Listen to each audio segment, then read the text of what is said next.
നമ്മുടെ വേടന്റെ ഇഷ്യൂ കഴിഞ്ഞല്ലേ ഉള്ളൂ. അവിടെ മറുനാടൻ മലയാളിയും കൂടെ പൊക്കിയിട്ടുണ്ട്.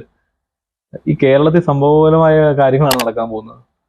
എല്ലാവർക്കും മറ്റൊരു വീഡിയോയിലേക്ക് സ്വാഗതം. ഇന്ന് ഈ അർദ്ധരാത്രി തന്നെ ഞാൻ വന്നത് നമ്മുടെ സാജൻ സ്കറിയയെ അർദ്ധരാത്രി 9 മണിക്കാണ് പോലീസ് വീട്ടിൽ കയറി പൊക്കിയത്.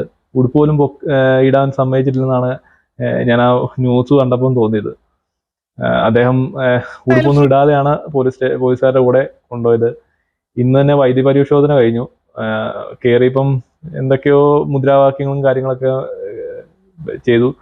മാഹി സ്വദേശിയായ ഒരു സ്ത്രീയാണ് പരാതി കൊടുത്തേക്കുന്നത്. മുഖ്യമന്ത്രിക്ക് നേരിട്ടാണ് കൊടുത്തേക്കുന്നത്. മുഖ്യമന്ത്രി അത് DGPക്ക് കൈമാറി അത് നടപടി എടുക്കുകയാണ് ചെയ്തത്. ഷാജൻ സാർ പറയുന്നത് അദ്ദേഹത്തിന് ഇതിന്റെ FIR കാര്യങ്ങളോ FIR അല്ല, മറ്റേ അറസ്റ്റ് വാറന്റോ കാര്യങ്ങളോ ഒന്നും കിട്ടിയിട്ടുമില്ല. അപ്പം ആള് ബെയിലിന് വേണ്ടി ശ്രമിക്കുന്നുണ്ട്. അതൊന്നും അറിയത്തില്ല എന്ന് പറയുന്നത്. ആള് വീട്ടിൽ കുന്നിൽ വീട്ടില് ഇരിക്കുമ്പോഴാണ് ഈ സംഭവങ്ങൾ നടക്കുന്നത്. ഏതായാലും ഓൺലൈൻ മീഡിയസും എല്ലാവരും പുള്ളിയുടെ പുറകിലാണ്. ഇപ്പം വേടന്റെ കേസ് പതുക്കെ മാഞ്ഞ് ഇന്ന് വേടന്റെ ഒരു പരിപാടിയും ഒക്കെ വെച്ച് സർക്കാർ അത് മുഖം രക്ഷിച്ചപ്പോഴാണ് ഇപ്പൊ അടുത്ത മറുനാടൻ മലയാളിയുടെ പേരിലുള്ള പ്രശ്നം. എന്തായാലും സംഭവപൂലമായ കാര്യങ്ങളാണ് നടക്കുന്നത് കേരളത്തിലെ മീഡിയാസ് എല്ലാം ഇതിന്റെ പുറകെ പോയിട്ടുണ്ട്. ഏതായാലും നമുക്ക് നാളെ ആ ചൂടുള്ള വാർത്ത കിട്ടും. ബെയിലോ അല്ലെങ്കിൽ ജയിലോ.